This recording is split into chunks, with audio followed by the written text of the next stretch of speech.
Jadi terima kasih rekan-rekan media yang sudah dari pagi sudah menunggu. Pertama, poin dari tim penasihat hukum akan kita sampaikan terkait dengan rekomendasi pemberian hak penghargaan dan penanganan khusus sebagai saksi pelaku bekerja sama dan disebut justice collaborator bagi terlindung LPSK bernama Saudara Richard Eliezer Budihan Lumiu. Saya akan tampilkan, teman-teman bisa ini lihat. Benar, Pak.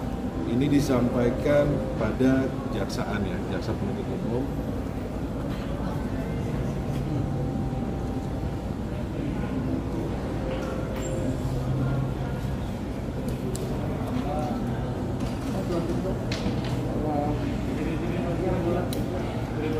Nulis.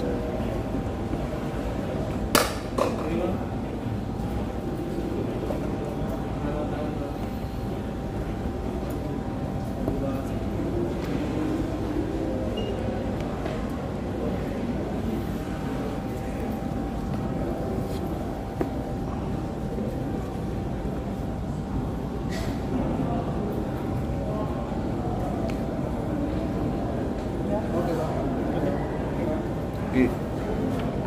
Kenapa perlu kita sampaikan ini? Karena mengingat bahwa klien kami adalah justice collaborator yang terlindung oleh LPSK ya. Nah, terkait dengan surat rekomendasi ini adalah terkait dengan penghargaan buat kepada Richard Eliezer terkait dengan tuntutan nanti dari jaksa penuntut umum.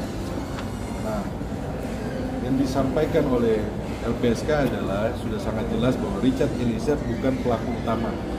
Jadi pertama, kedua juga pun disampaikan bahwa Richard Eliezer mempunyai keterangan penting terkait dengan skenario dan perbuatan menghalangi penegakan hukum pidana atas peristiwa tindak pidana pembunuhan Brigadir Nofriansah Huta Barat.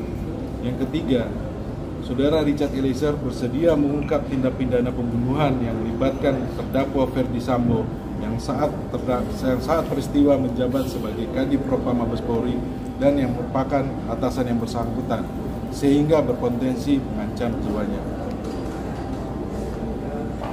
Ini saya sampaikan biar teman-teman lihat nomor keduanya.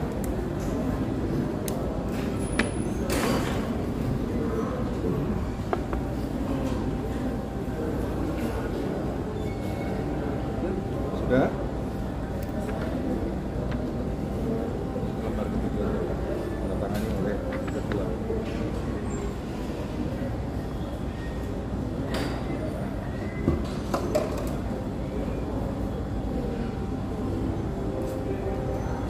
Ya, surat ini akan kita sampaikan di muka persidangan.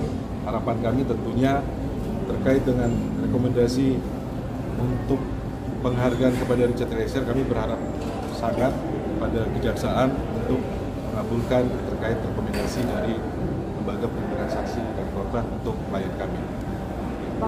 Yang kedua, saya akan sampaikan sedikit.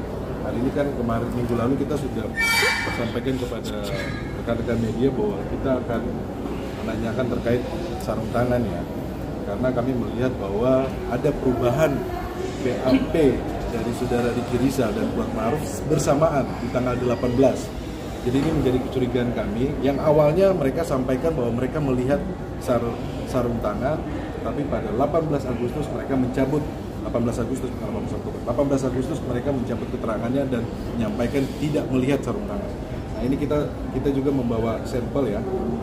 Kalau ini masker, ini sarung tangan. Ini agak berbeda ini. Sama-sama warna hitam ya. Ini nanti kita akan sampaikan kepada saksi yang akan dihadirkan di Kirisa dan Kuat Ma'ruf. Oke? Nanti detailnya tunggu di persidangan. Ya, Pak, dong konfirm itu dong soal perempuan yang nangis. Yang perempuan yang nangis nanti kita sampaikan. Yang pastinya rambutnya pendek, kulitnya sama. Nanti sabar. Bang, soal ini Bang, LPSK ini terkait dengan justice collaborator, sebetulnya kan ini konfirmasi aja sih Bang. Apa justice collaboratornya Eliezer itu kan sebenarnya sudah lama ya, kenapa baru direkomendasi sekarang? apa memang rekomendasi? Jadi begini, bahwa LPSK ini kan selama persidangan ini kan melakukan assessment atau melakukan review terhadap Richard Eliezer. Apakah keterangan ini berubah atau keterangannya berbohong? Kesimpulan dari Richard Eliezer, kesimpulan dari LPSK bahwa keterangan Richard Eliezer kemarin yang waktu ketika Richard Eliezer sebagai saksi ini sesuai dengan keterangan yang sudah disampaikan di LPSK, sehingga LPSK berkewajiban untuk mengeluarkan rekomendasi. Dan satu sisi, klien kami sudah melaksanakan kewajibannya sebagai justice collaborator. Kami juga menanyakan hak dari klien kami kan terkait dengan rekomendasi. Ini sudah diatur oleh Undang-Undang Perlindungan Saksi dan Korban pasal 10 ayat 1. Satu lagi terkait dengan kemarin kan ada klaim dari Eliezer terkait soal ada niat untuk penabrakan mobil.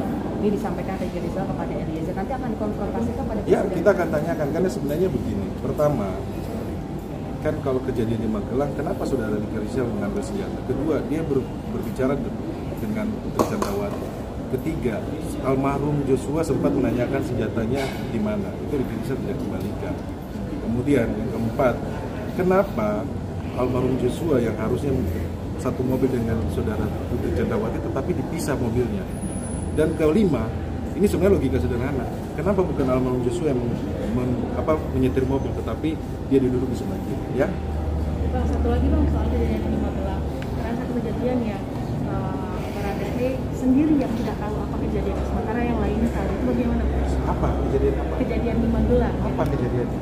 Kejadian waktu Apa ini? Jangan salah ya. Oke teman-teman, kita tunggu nanti persidangan. Tapi kejadian apa? kejadian yang waktu Apa Pak? Baradae nanya ke rumah ada apa, tapi Susi nggak mau menjawab. Bang Joshua juga ditanyain, almarhum dibilang kuat marah-marah. Yang dia bilang nggak tahu tuh kuat marah-marah. Siapa yang bilang? Kuat marah-marah. Bang Siapa yang Joshua. sampaikan?